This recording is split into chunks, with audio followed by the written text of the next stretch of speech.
లో కేంద్ర ప్రభుత్వానికి అధికంగా రాబడి వచ్చు పన్ను.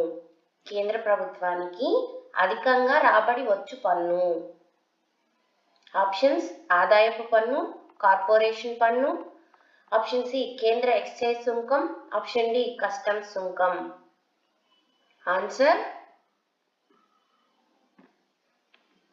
వచ్చేసి కార్పొరేట్ పన్ను. కార్పొరేట్ పన్ను నుంచి కేంద్రానికి అధికంగా రాబడి వస్తుందన్నమాట. Okay, next question. Narasimha committee ఎస్ఎల్ఆర్ను ఎంతవరకు తగ్గించాలని సిఫార్సు చేసింది?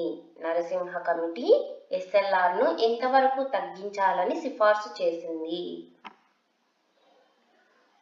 Options option A 10%, option B 11%, option C 20%, option D 25%.